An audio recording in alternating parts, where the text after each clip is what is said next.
Welcome to Existential Southside Sox, Sox Populi podcast 169. I myself, Brett Ballantini, am wondering why I'm here in another year doing this. I believe I have three guests who might be asking themselves the same, but I'll let them, acquit themselves or just dig the hole deeper or whatever it is.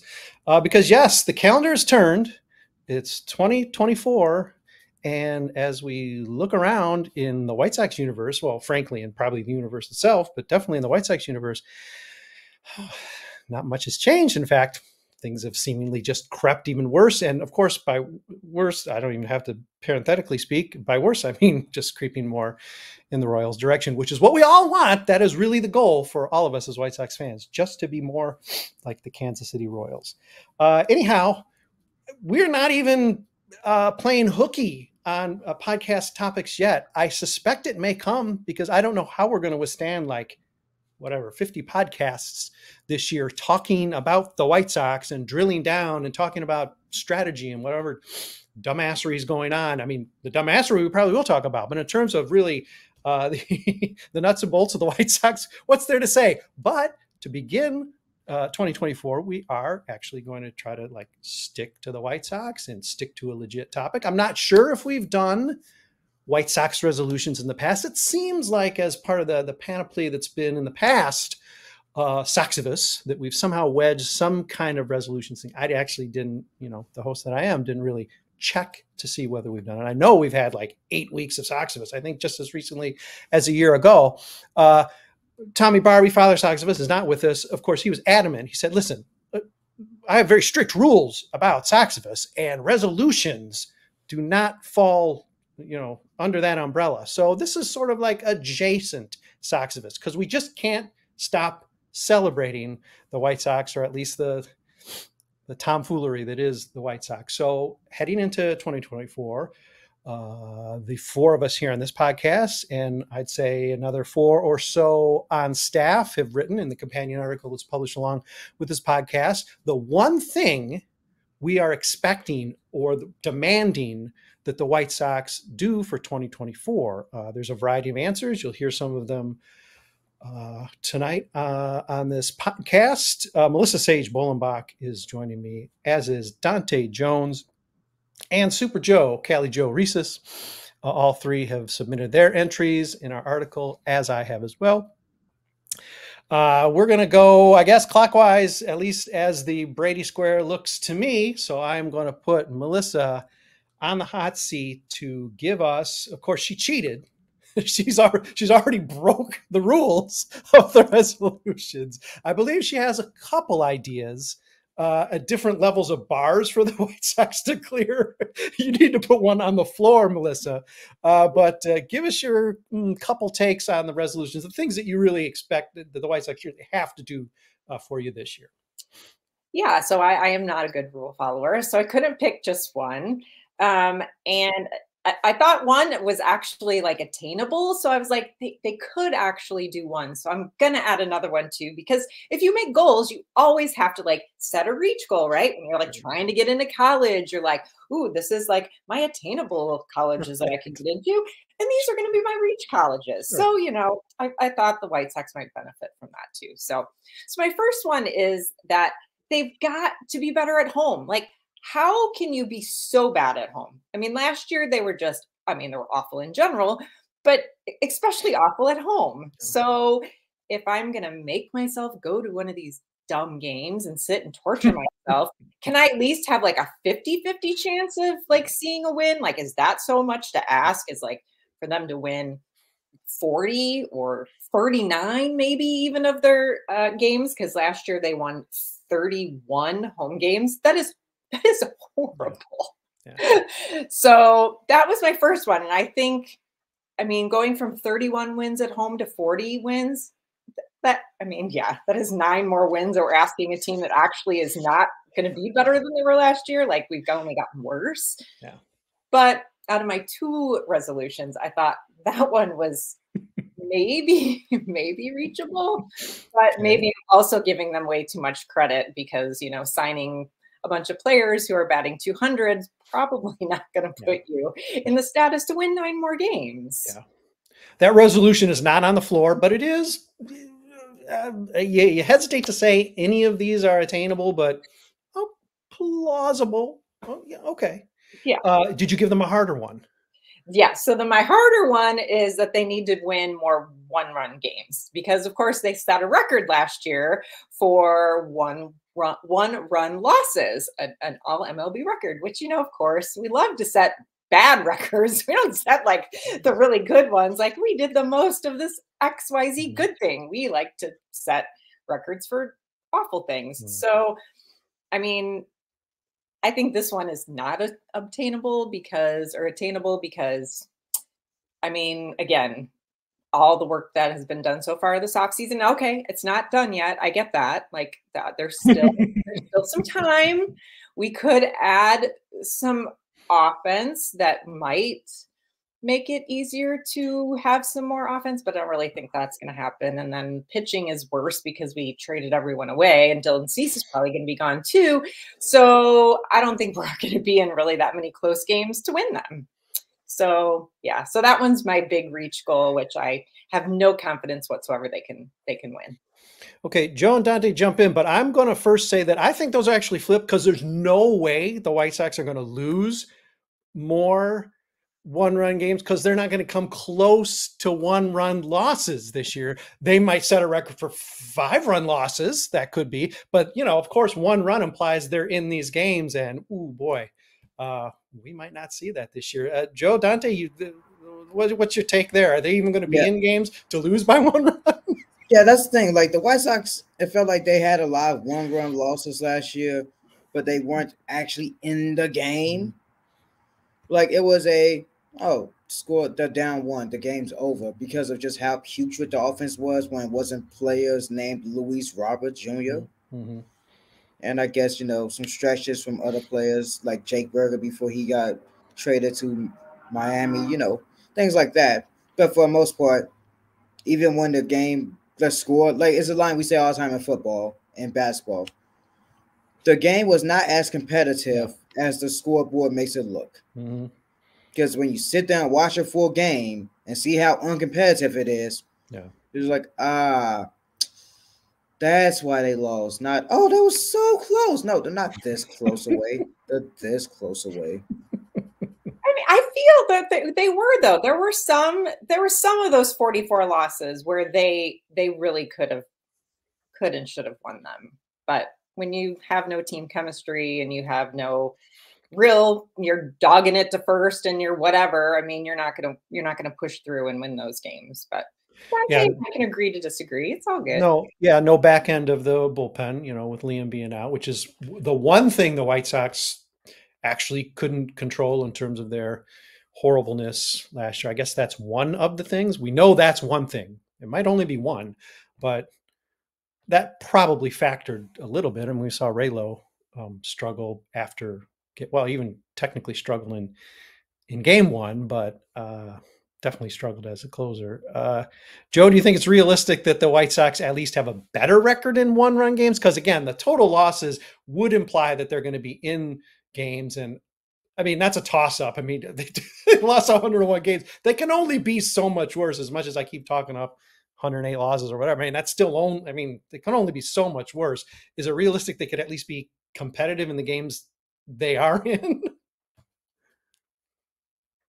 I think it's realistic. Yeah. I mean, let's see. This past year, they went 19-30 in one-run games, which is pretty much on par with their overall winning percentage. It was slightly higher than the 61 out of 162 games that they won overall. And I do think that from just doing the little things better, they could find themselves on the winning end in some of those games. Like they could accidentally stumble into a few good seasons by individual relief pitchers. They could have, some balls kind of bounce their way. That could make a difference late in games as well. And overall, I was disappointed I kind of thought that with La Russa being out there the lack of hustle would be less of an issue, which, it didn't really seem to make much of a difference. So that's something that I feel like could definitely be improved on. without a major change. But yeah, I think I do agree with what you had said initially about there might not be that many one-run games to begin with. But yeah, that's all the more reason why they can have a higher winning percentage in those games. I mean, the more you decrease a sample size, the more likely it is that something unusual will happen. So I mean, yeah, I say why not? So let me make this clear. We've got Sox Math, the wizard, Sox Math champ, Joe Resis, basically saying if enough balls bounce differently this year, the White Sox will be better in one-run games. So he's breaking it down right there. Forget the metrics. It's just depending on how the pebbles are set up in the infield, the White Sox could be better in one-run games. I interrupted you, Dante. Sorry. I will say there's one thing I always like to fight back against, and it's the idea of players not hustling as hard simply because you don't know, like we don't know what's going on in their lives and what's making them like do certain things. And yeah, there are definitely moments where you can obviously see someone's not hustling. But like I've been on the mountaintop of screaming like maybe we should give these players a chance because they are humans too, and not just think of them as these athletes and these millionaires as some people do. But that's just something I always want to fight back against because yeah, like sometimes players don't hustle. And sometimes there's a reason before it. I mean, that behind it. Like we saw the whole thing that allegedly they were telling Eloy Jimenez not to run as hard to save his body because he was just getting hurt doing all the running things. Which also, if your plan is tell players not to hustle as hard instead of getting a better medical staff, then you've already lost. But yeah, I just hate the idea of players just don't care enough to hustle. Yeah, fair. At any time. Or Dante, just field players who can run without hurting themselves. I know that's a high bar. How about this? I think we can all agree on this.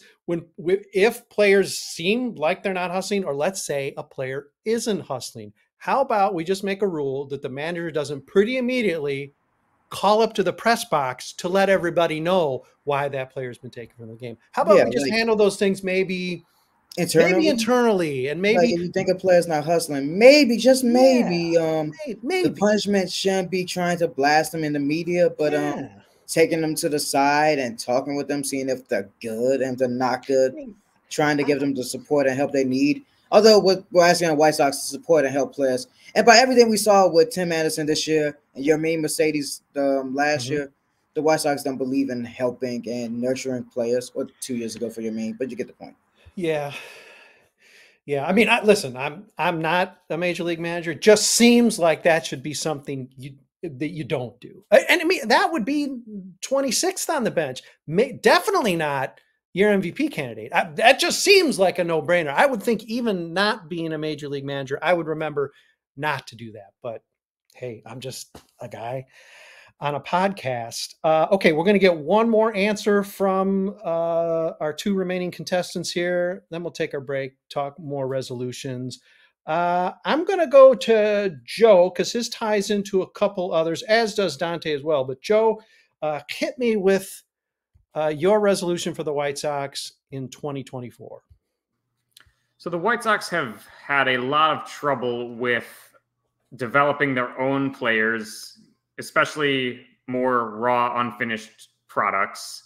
And that leads to a lot of problems down the line. It certainly puts them in a difficult position when they had Rick Hahn as general manager, who not only was not very good at finding good players, like free agent signings that actually provided a good amount of value for the White Sox, but there were also moves that he was making that were bad attempts of addressing a problem that they shouldn't have had to address in the first place.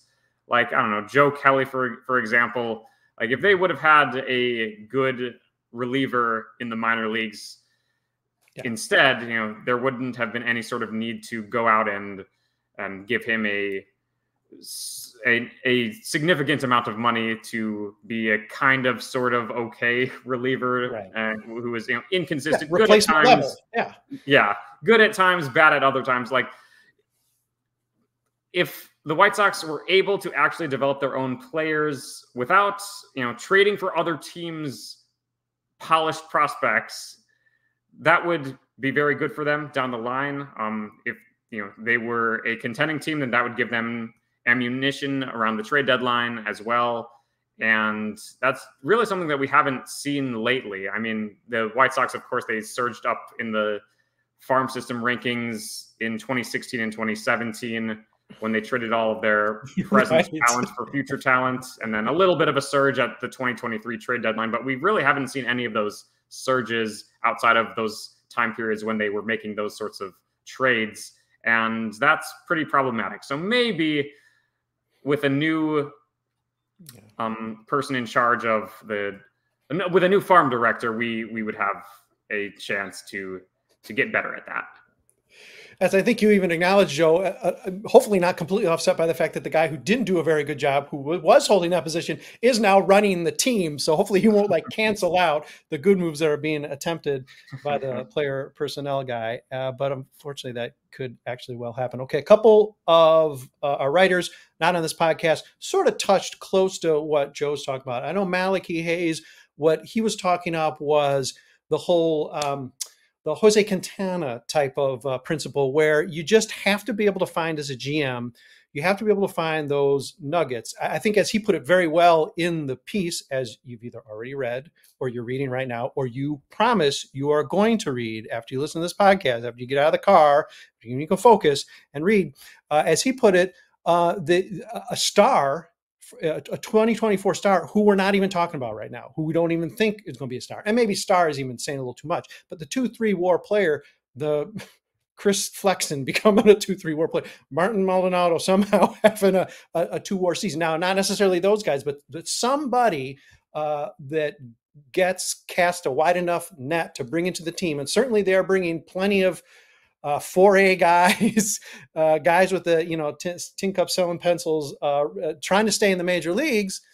One or two of those have to come through. Quintana might not even be the best example, but that's certainly a guy that, one of the few, way back when, that Rick Hahn found and blossomed into an extraordinary pitcher for the White Sox, and then even yielded something great in trade. That's Malachi Hayes's resolution. You have for this rebuild that's not called a rebuild to work at all. They're going to have to be a couple pleasant surprises, and it's been a while since we've had them. That connects to the hamsters entry.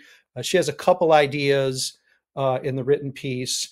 The simple one is just win at some point. Win one level, being really good. It could be Kannapolis. It could be the Arizona Complex League. Just win somewhere. Maybe get into the playoffs. This organization's gone a long time without really winning anything. We've had the 93 win season a couple of years ago at the major league level, and crickets, certainly in terms of playoffs. I mean, we're lucky to get a 500 team. We're lucky to get a barely winning team. Maybe one of the technically, 6 affiliates has actually winning record any given season. Since I've been here, this organization, in terms of wins and losses, I know that's not what it's all about in the minors, has been horrible. Just win at some place. At some point, players got to get used to winning. They have to win. But her other point, and actually I think is sort of stealing from me, because I think I was talking about this on a podcast, but I'll talk to her later about that, is the surprise prospect, or the don't look back prospect. The White Sox have gone a long time since, I think on the podcast I was mentioning, going all the way back to Frank Thomas. Chris Sale, I guess, doesn't even technically count because he came in under the bullpen and then he became a superstar starter. That guy who makes it to the major leagues, and you don't ever think twice about him ever going back to the minors. Even Tim Anderson, he didn't go back, but that rookie campaign, I mean, he wasn't in the rookie of the year consideration. It was not necessarily a don't look back situation. The White Sox were just pretty bad and had the need. To get that guy, it could be Brian Ramos. It could certainly be Colson Montgomery. That would be the guy most people put money on, I suppose. Somebody. I think I predicted on the podcast that I thought my hopeful miracle, that's what it was, the Miracles podcast, was Wilfred Veras is going to be the guy who comes up in the majors, sort of bowls his way in because he has a great, half season at Charlotte, and just does not look back once he gets in the majors. That seems like a pipe dream for the White Sox because it's been a long time. The White Sox just don't have guys like that. And not every team does, but that stuff does happen. It would be really nice. That would be a really great break for the White Sox to get that kind of player up in the majors this season. Maybe get even just a couple months under them to the point where you can say, all right, cross off that position as a question mark in 2025. That one's taken care of and might be taken care of in the way that Luis Robert, although he's not always healthy, is a guy you just don't have any question about in center field as being a superstar and MVP contender. White Sox are long overdue. It could be a pitcher, could even be a bullpen guy, just somebody who pulls that sort of thing off. We're going to hear from Dante Jones and his resolution, and a couple other writers aren't on the podcast with us after the break. Trust me, we're going to be back in a minute. Fans First Sports Network has something cool to sell you, so give a quick listen. We'll be back, promise. And who knows what else we're going to talk about. But Dante gets the microphone here in just 1 minute. White Sox fans, my name is Brett Ballantini. Nothing has changed as the calendar has turned from 2023 to 2024. The White Sox are still wannabe Royals. And we'll get to that because we have a writer who actually addressed that topic in her resolution. But first up, and last to talk among my guests at least and share his resolution is Dante Jones. Hit me with what's on your mind about the thing the White Sox have to do for you in 2024. All right, so this is probably going to be a tough ask because it's always a tough ask for any corporation when you ask them this. And Melissa, I'm going to do a curse word in there just for you. So, what I want the White Sox to do this upcoming season is stop fucking lying to your fans. Look me in the eyes. Look me in the eyes. Please, right here. Stop lying to your fans. Come on, White Sox. I am tired of this. I am tired of being a White Sox fan and having to deal with the lies of, oh, we're going to try to be competitive next year. No, you're not. There's no free agent, big name free agent that the White Sox have been linked to the entire offseason. There's no one that they've been linked to trade for the entire offseason. Nothing. Mm-hmm. Yeah, congrats. We got what? Chris Flexen. It'll be fun to say flex on him, all that crap when he does his 1 or 2 innings of good work and then blows up. We have another catcher that just can't hit, but at least he can call a good game. So good job on that. Like I said in our group chat, I don't care necessarily they can't hit. I care more about the fact if he calls a good game because Lord knows Yasmani Grandal wasn't doing that. And we still don't know what the shooting was in the ballpark. We still don't have answers to that. Yeah. I think the hit and run that happened, we kind of don't have answers to that for the most part. Yeah. And this team just, they didn't even come out and say we're canceling Sox Fest. Sox Fest just doesn't exist anymore. Mm-hmm. Well, for the hoi polloi it does, but yeah, that's still the Field Museum. That's not Sox Fest. Yeah. Exactly. Like if you got money, it exists, but not for the everyday fan. So all I want is for the White Sox to just stop lying, and they won't. No organization in the history of sports will ever stop lying. Mm-hmm. We can't even get the tax returns or anything. But yeah, stop lying to us. Or at least if you're gonna lie to us, put a damn product on the field that's good enough that people can deal with the lies. You know why Cubs fans weren't that pissy this year compared to what they could be and what they usually are? Because at least halfway through the season they was doing decent. Like they blew up and that was fun and hilarious to watch. But at least they can do, they fans don't care about the lies as much when they're winning. And guess what? Most fans don't care about the lies as much when you're winning. Do you think Angels fans would be as upset as they have been about the Shohei thing if they were able to get to a playoffs once with Shohei Ohtani? Do you think, Giants fans were happy about St. Judge last year? No. But hey, at least Giants fans had a playoff run in 2021 2022 that mattered versus the White Sox not doing shit. No. So at the end of the day, we all know you're going to lie to us. I would prefer for the lies to stop. But if you're not going to stop lying, at least don't tell us we plan on being competitive when you have done nothing at all to even touch competitive. You haven't even done anything at all to touch mediocre. You are in my eyes, the White Sox have done nothing that will let me know that they will not be worse than the past season. Nothing. And if anything, if they continue on this path and sign no one else, they will be saying hello to the A's on the way down to the bottom of the MLB, in my opinion, at this point. That's just the point I've reached with them. So if you're going to be that bad, we're really not going to deal with your lies. We're really going to investigate them.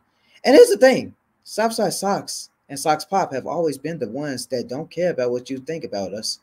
Mm-hmm. So just know we're going to get in there. We're going to find Look into his eyes. He is not messing around. He is not lying.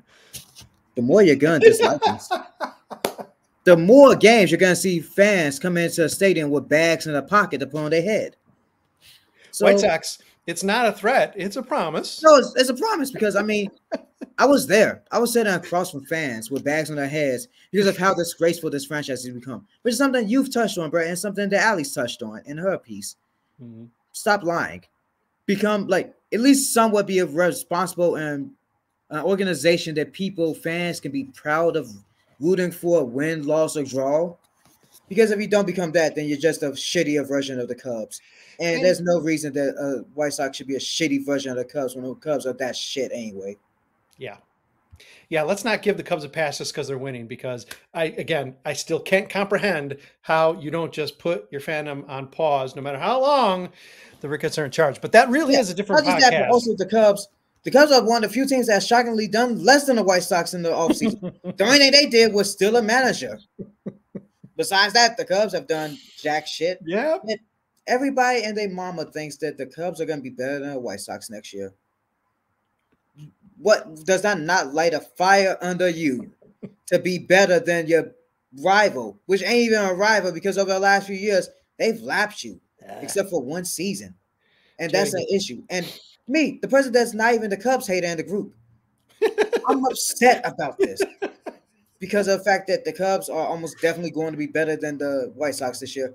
The Cubs cost me money because of the fact that I had a bet with my dad about who's going to be better. I was sure that the White Sox would be better last year, and they were way worse.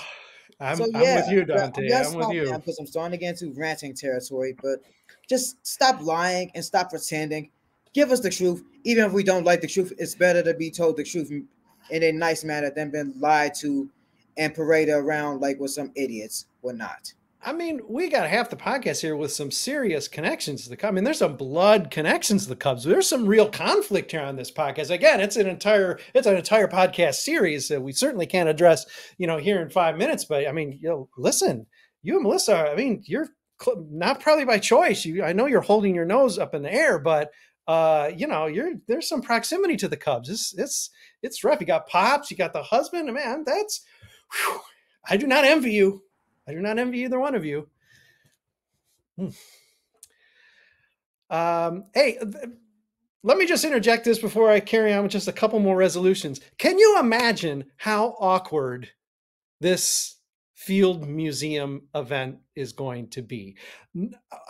Nobody's going to want to mingle with the people who show. I mean, again, at the hoi polloi, so hey, listen, they threw down money, so I'm sure they're going to be like, hey, let's go, rub elbows with. They're not going to want to do that. They're not going to eat from the same hors d'oeuvre tray as they look at, I don't know, a dinosaur skeleton or whatever. How weird is this thing even going to be, to the point where I'm guessing there's going to be very little even engagement or interaction? There's certainly not going to be like Q&As, not going to be like how to field a ground ball with what players are going to be there that anybody's going to be excited about. Luis Roberts probably like, yeah, I'm busy that weekend. Yeah, Luis Roberts going to be back home. Like he's going to be in Florida chilling. Here, like, woo! Yeah. Like, oh, Pedro, yay! Like, I don't want to see Pedro Gaffal. I don't want to see the Royals. Like, if I wanted to see that, then I would have, just became a Royals fan.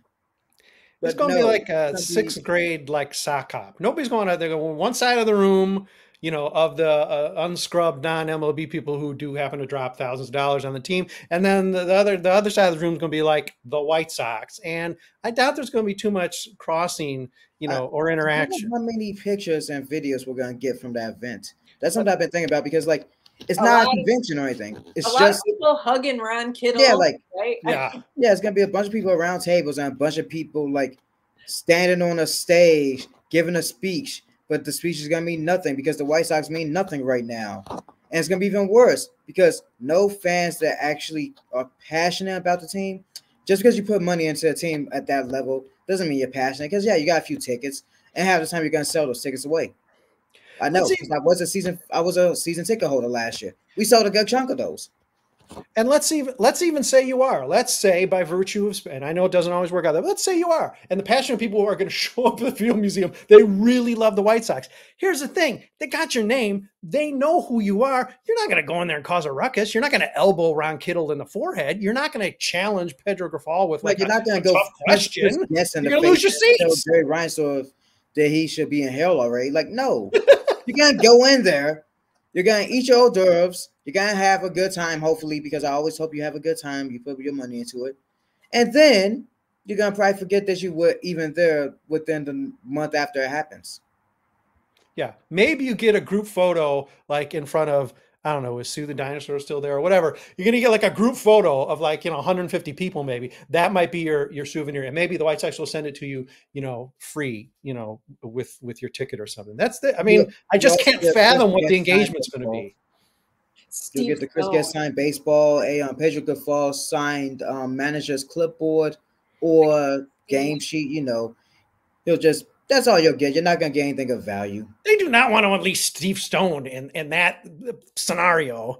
He's going to insult everybody. I mean, I guess it's not Twitter. Maybe he won't. He's a nice guy. I just don't know what's happened to him. Maybe it is Twitter. Maybe he has just got a sort of a thin skin online or something, but I'm not sure you want to let Ron Kittle out. I don't know who from the organization you would really feel say, aside from like not hard. I hate to pick on Flexen, but I mean, there's a bunch of guys who nobody even knows who for all they could be just sort of like tall employees of the Field Museum because nobody's going to necessarily identify, who it is. Exactly. So maybe those are the guys. They might be carrying the food. Who knows?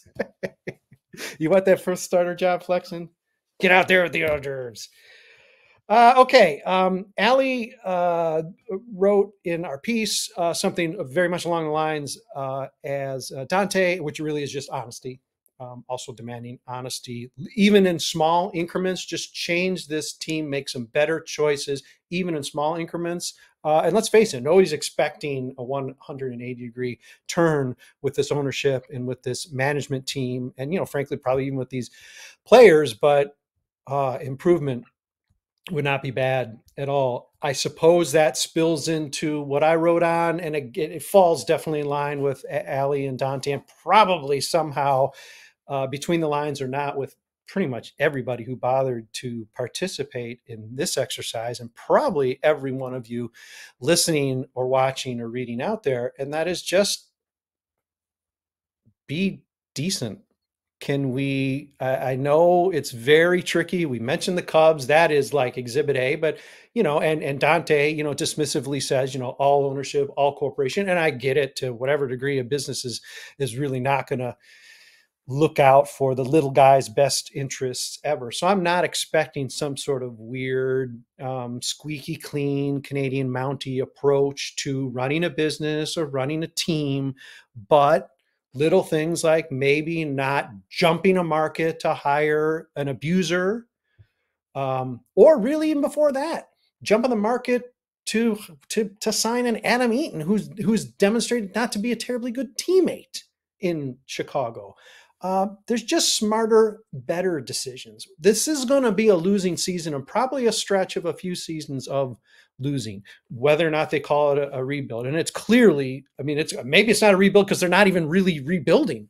Maybe that's the difference. Han at least said, okay, you know what?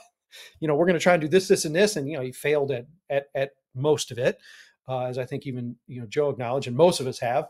Maybe Chris is just going to pretend, well, I'm not just going to call it anything. And then I sort of don't have to do anything but hire these, 4A guys and get all the catchers, even though we have a couple blue chip prospects we just acquired last summer. But it doesn't seem like a lot to ask just to sort of do the right thing. I know that is not Jerry's way per se, but he's not been this bad. We can complain about the fact he gets paid either way. He's been holding up the state of Illinois, well, basically his entire ownership, certainly the balance of his ownership.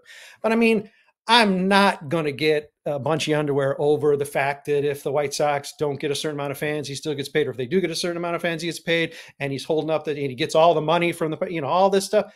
Yeah, that's not great, but that's also very easy to just sort of throw on the fire. This ugly stuff and this lack of accountability and the lack of honesty. I mean, let's not forget that Dante Jones was at the game where a bullet hit somebody, shooting, flying from, dropped from a UFO. Somebody brought it in and smacked it hard against their arm. Whatever it was, there was a bullet and an issue during a game. Game wasn't stopped. No announcement was made. Concert was canceled. No information was given.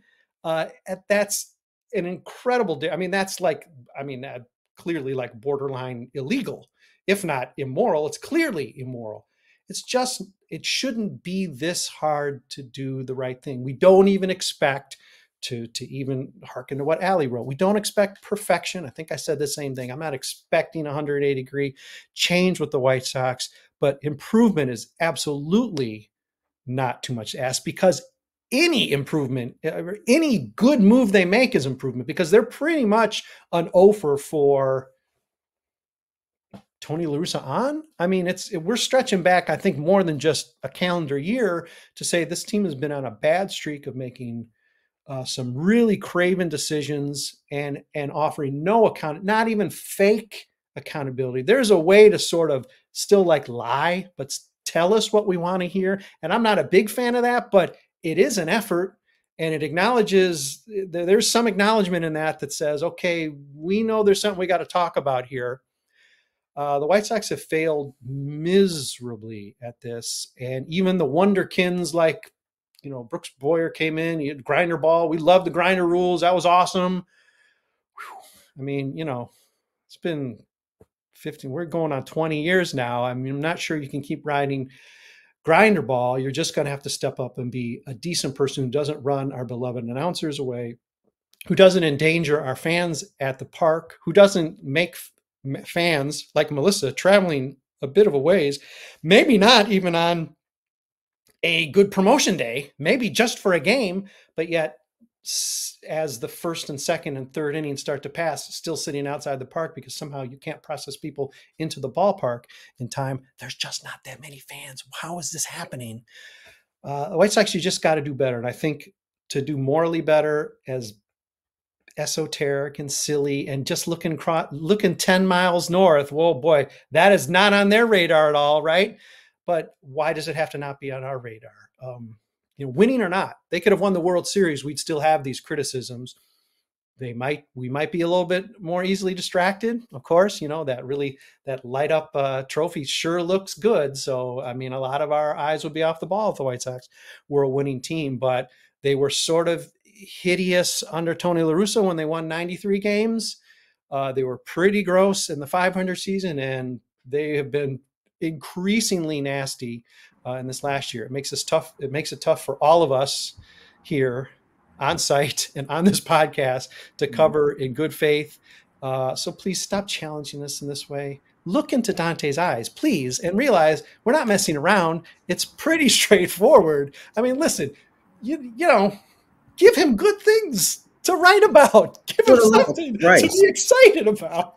Let me, sorry for interjecting, but while you was talking, I just thought about the fact that like it truly isn't that difficult to become a better team from last year.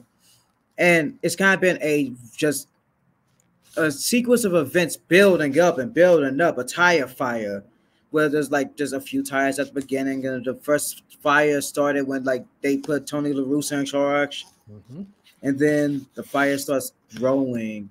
Like it's not too bad in 2021, but like towards the end, you're starting to notice a few things.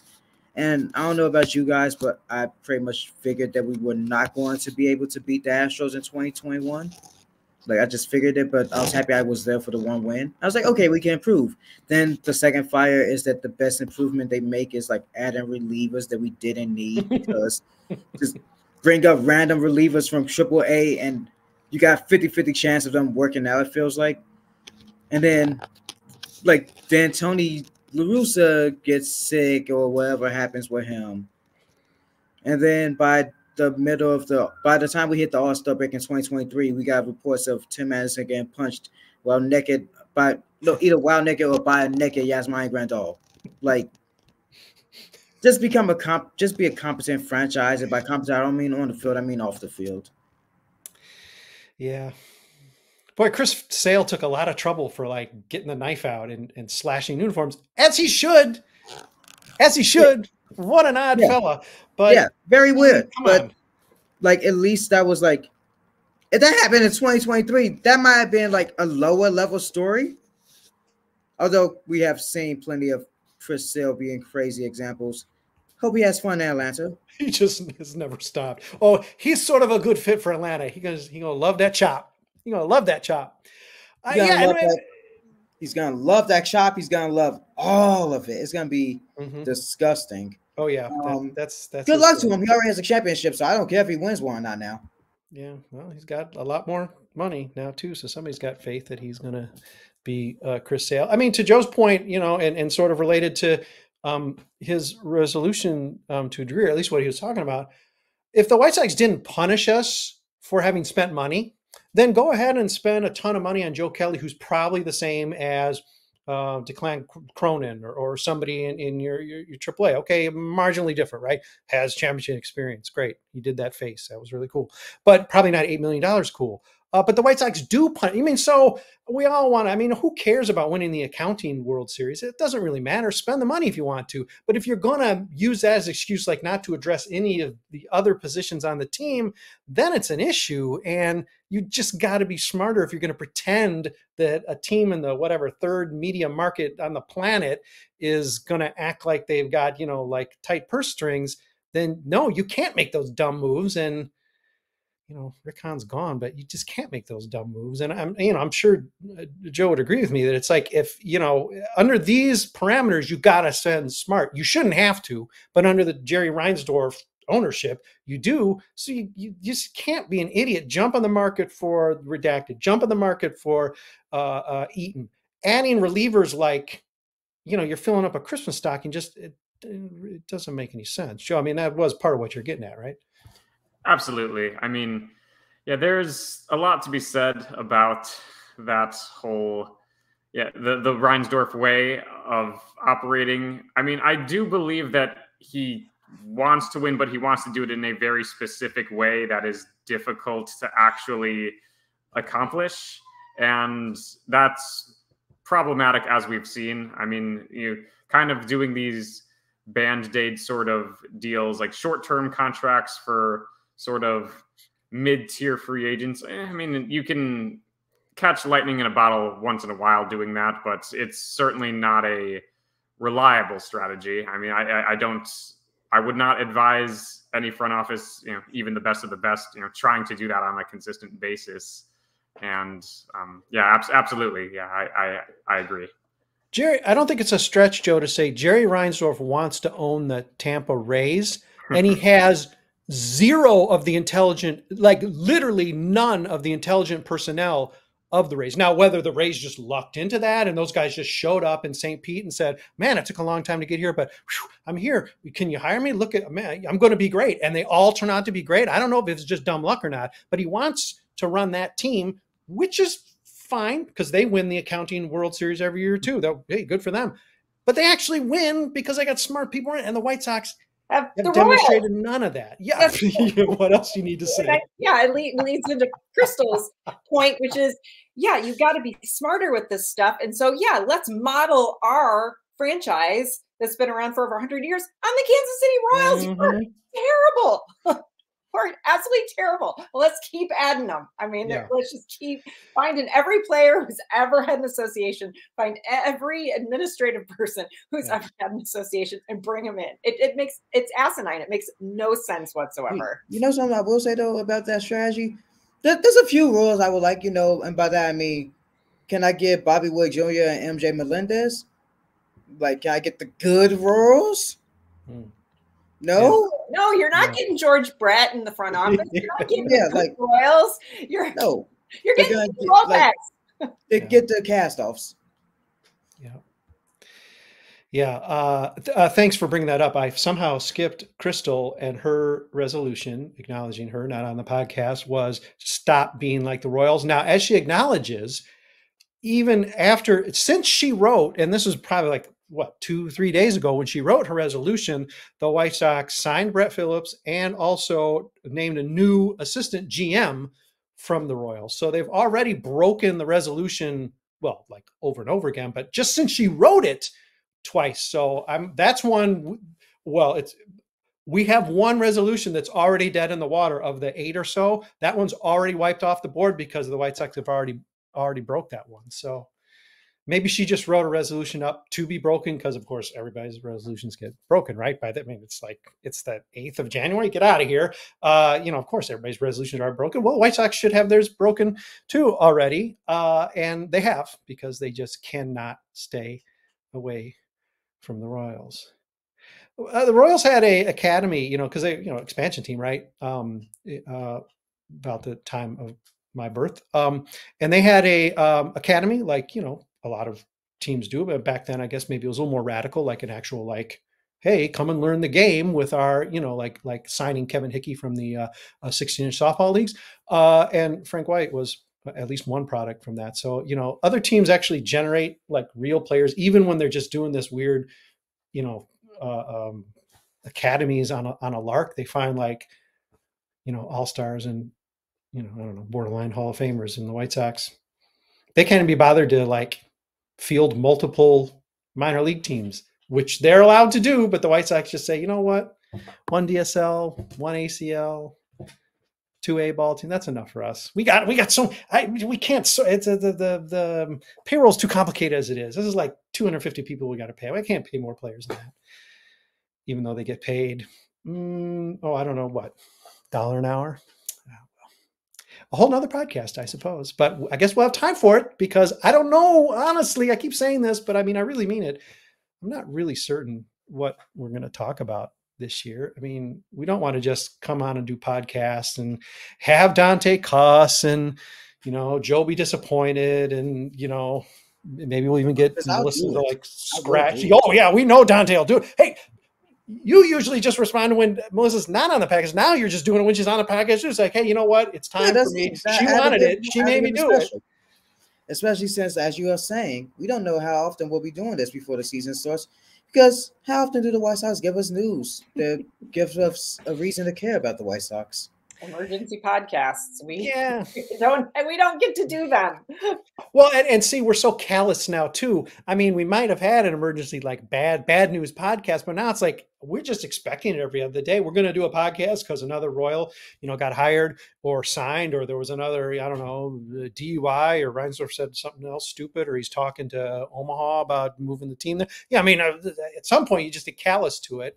And I don't want to be bothered because I don't like the team. And I'm guessing that, most of you aren't super fond either. So I really appreciate you making the effort to be around, as well as all our dear listeners taking a peek into this podcast, which you could argue is a bit of a gimmick, but, not really. We are actually trying to address the team. Trust me, it can get a lot more gimmicky from here because I genuinely, I'm really not certain what to do. I can say like on opening day, we'll have a couple podcasts.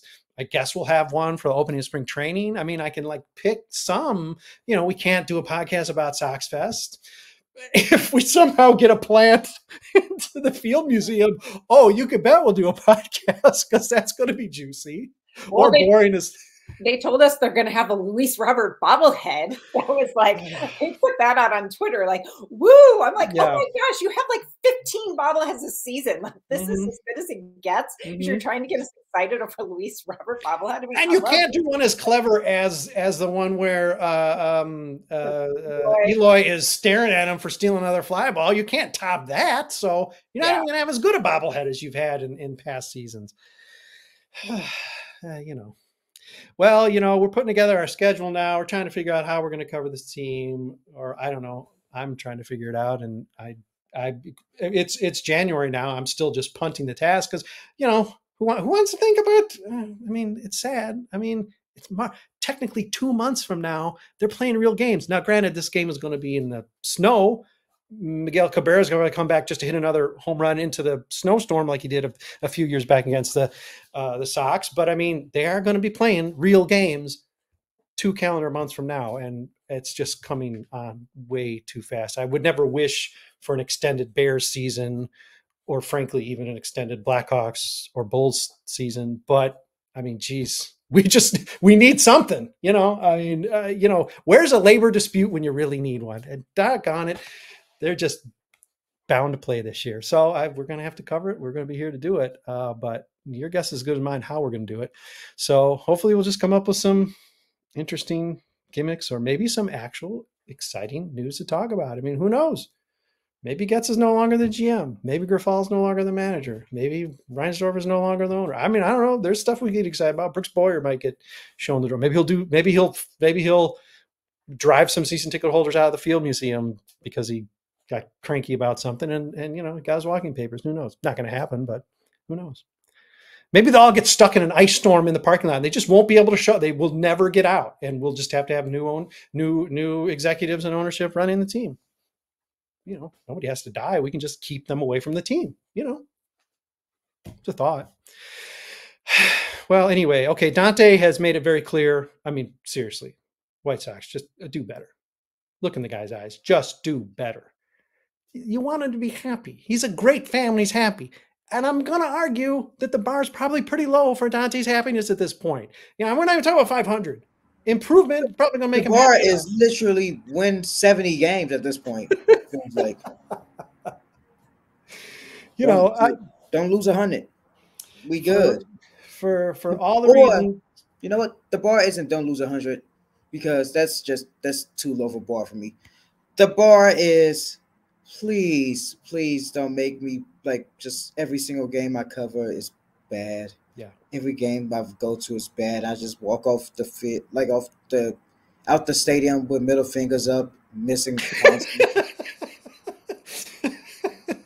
Well, just, we got to have video of that shot, and that will just be the intro to every one of your articles. And, that really will say enough, better than any lead could. So it's just another one of those. And, then you just spill into what you have to say. For Super Joe, I mean, now that Sox math isn't even a thing, clearly it wasn't a thing already. And now it really isn't going to be a thing, given the fact that our announcer is gone. I mean, why does the poor guy even have reason to tune in? But give this guy a reason to tune in. Come on. Yeah, he's ahead of the game. You're not going to have to stay up late for any games any longer. It's why he can waste all the time he wants on the White Sox. And yet you're not giving him a product to waste his time on. White Sox, use your brains. Give the guy a break. Come on. Yes, I will watch. I mean, this is maybe what an unhealthy addiction looks like. I feel like even though I recognize that it's not a good product at all, I still feel compelled to watch. Like I would miss it. Like looking ahead to the season, eventually as the season goes on, I will miss just tuning into the White Sox games and seeing what plays out. Even though I know it's not going to be the most fruitful experience, I still am curious about what will happen. Okay. You see my mind now saying, okay, how can I exploit Joe's addiction to just make him take over this whole site? Okay, who knows? Breaking news could be happening soon. We'll see how we can strong arm Joe into doing more and more and just taking it all over so that, I can be free and live my life without that terrible cloud hanging over me. Melissa, I mean, listen, she's right in league with these other two on the podcast. Obviously, just give her incentive beyond. I mean, listen, bobbleheads are incentive. I mean, let's, we're not going to, soft pedal that, but I like my free a little stuff. bit more. Can I get it? Yeah. Is it too much to ask for a Ram chant and a little Sweet Home Chicago, like more than whatever it was, 31 times? Yeah. No, that's terrible. Yeah. That's fireworks that aren't scheduled or maybe to be confused with bullets I mean, the little things that you can do, White Sox, this year. It'd be nice if you just. Yeah, that's free. Like Sweet Home Chicago and Ram chants, like that doesn't even cost you anything. No.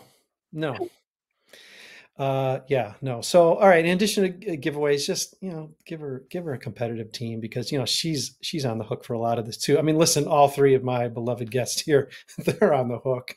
They probably don't even know. They're just staring into the abyss. They're trying to sugarcoat it. Bless them for it, but. They know it's coming. They know it's just 2 calendar months away. It's frightening. I'm terrified. You see it in my eyes. I'm terrified.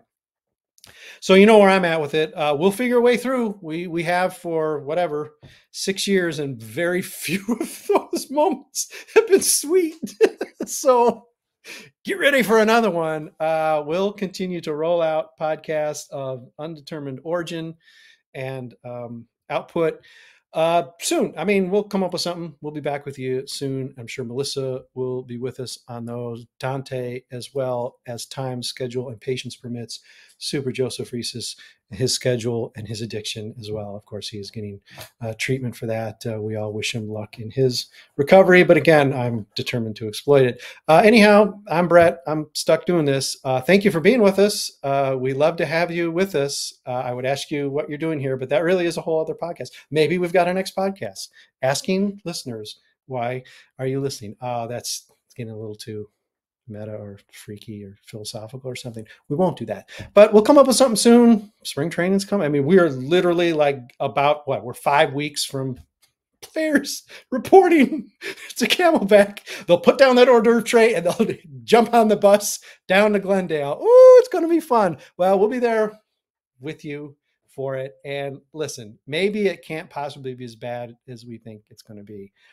Whew. I just saw a rainbow and it went away, but I did just see a rainbow. It is possible we do lose fewer than 101 games. So we'll root for that. And hopefully you'll be with us for this season, rooting for it. We'll see what we roll out for you. Comments, etc. Always welcome. Thank you for being with us. And of course, thanks to my guests, Melissa Sage-Bollenbach, Dante Jones, who did cuss and did stare down the White Sox. God bless him for it. And Super Joe Resis. Cali Joe is with us as often as possible, and I love having him. I'm Brett. Read the article that accompanies this, and we'll try to come up with actual topics of some sort in future podcasts and articles. Until then, take care. Thank you for being with us.